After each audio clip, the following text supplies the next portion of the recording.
Hi, I'm Maham Tariq from Skill Curb, and in this lab we learn how can we use Azure Data Factory to create a data pipeline from scratch. Let's first have a look at the steps involved. A data pipeline moves data from a data source to a sink. That's what we need Data Factory for. Our data source will be Azure Blob Storage and we'll use Azure SQL for the sink. So first, we'll create both of these resources. Then we'll need to connect Data Factory to both of these services, and we'll do that by linking these services to the pipeline. We'll then create tables and datasets for both linked services. Whenever the pipeline is triggered, data will be pulled from Blob into the dataset table of the pipeline's first linked service, and then it will be dumped into the dataset table of the second linked service. From here, it will be transferred to the SQL database. So let's get started. We'll start by creating a new data factory. So I'll search data factory in the search bar above and then hit on create. Just choose a subscription and a resource group and name your data factory. Also specify the region. We'll choose most of the default options here, so just follow along. I'm choosing the data factory to be publicly accessible, but that's only for the purpose of this demo. Just review and create the data factory once the validation is passed. Now we'll go to the resource. We have plenty of options here, but I'll just launch the Azure Data Studio. This is the home page, but we'll be working in the author page, which is the second option. Here we can create a new pipeline.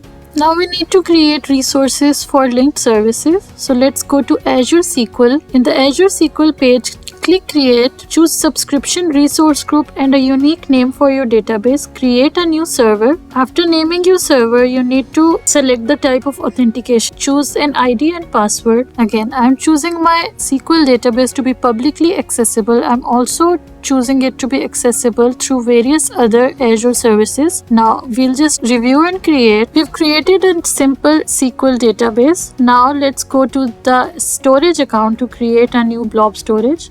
So first we'll need to create a new storage account. Again, choose subscription, resource group, a unique name for your storage account, a region. For this demo, we'll choose it to be standard. I'll just choose the default options over here. Again, it should be publicly accessible. You can also add suitable tag to group your resources. Leaving rest of the options to default, I'll just review and create this storage account. Once the deployment is complete, go to resource and look for blob service. Here, I'll just add a new container, just give it a suitable name. I'll choose it to be private and then click on create. Now inside the container, you can upload any file. I'll upload a CSV file that I have already created. Now let's open and look into this file. This file contains names, hex and RGB codes of different colors. Almost done here, but before we can jump into the Data Factory portal, we have one last task left. We'll need to create an empty table in our SQL database where our data will go finally. So I'll just go back to SQL and open the query editor. Here I'll run this create table query. This table has 3 columns. We can also verify it from the tree view. Now let's go back to the Azure Data Factory portal. Here go to the Manage tab and under Connections, look for linked service and click on New. Now the first linked service that we'll add is a blob storage. So look for blob storage, choose a unique name for it. You can choose your subscription and the storage account. Test connection to test if everything is working fine. And once the connection is successful, just click on create. So now we've created our linked service. The next step is to create a new dataset for this linked service. So go back to the author tab and in the dataset, add a new one. Now select the type of dataset that you're going to add. We'll select Azure Blob Storage and the type of our file is CSV file. Now just give it a name. I'll name it color CSV. Now choose the linked service. You can fill out the whole path or just click on the browse option. Our linked service is the input blob service that we just created, and then click on create. Here we have various options on what we can do with this CSV file. I'll just click on this preview data to look at the table it just created. So this is our data. We can also look at the schema. All 3 columns are of string type. We can also add new parameters here, but I'm not going to do any of that for this demo. I'll go back to the linked services and create a new linked service for my Azure SQL database. So just click on the plus sign and look for Azure SQL. Select Azure SQL database. Name your linked service. I'll just name it SQL Output. Now you also need to add the server name, the database name, and the authentication type. You need to put in your username and password.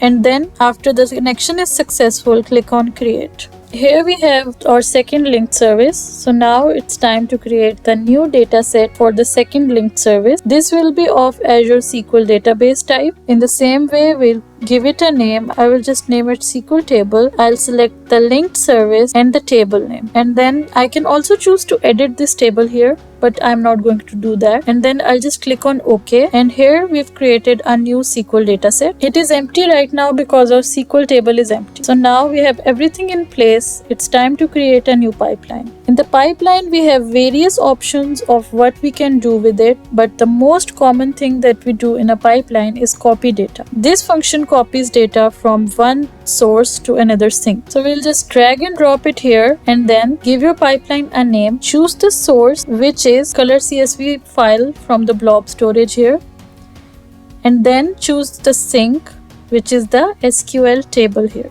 You can also perform customized mapping and add additional settings in the pipeline, but we'll skip all of that for this demo. Now we will validate the pipeline. Once the validation is passed, we'll debug the pipeline. The debugging will take about 2 minutes. First, it will show us the queued status, and once it is done, it will show us the successful status.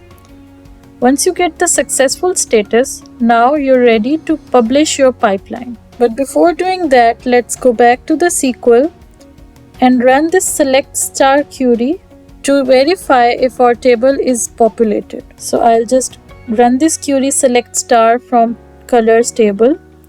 And now we can see in the results that we have all the data in the table, which means the pipeline has ran successfully. Now go back to the Data Factory Studio and publish the pipeline. After the pipeline is published, now you can add triggers to the pipeline. So I'll just click on add trigger and trigger now. This will trigger the pipeline manually, and every time this pipeline is triggered, data will be copied from input block to SQL output. We can also schedule this trigger according to our needs, but we only needed manual trigger here, but because we needed to trigger the pipeline only one. Now this marks the end of our lab. Now for the conclusion of this lab, just remember to delete all of the resources that you no longer need. So I'll first delete the SQL database, then I'll delete the storage account that I created only for this demo, and then I'll go back and delete the data factory. Data factory deletion is an irreversible action.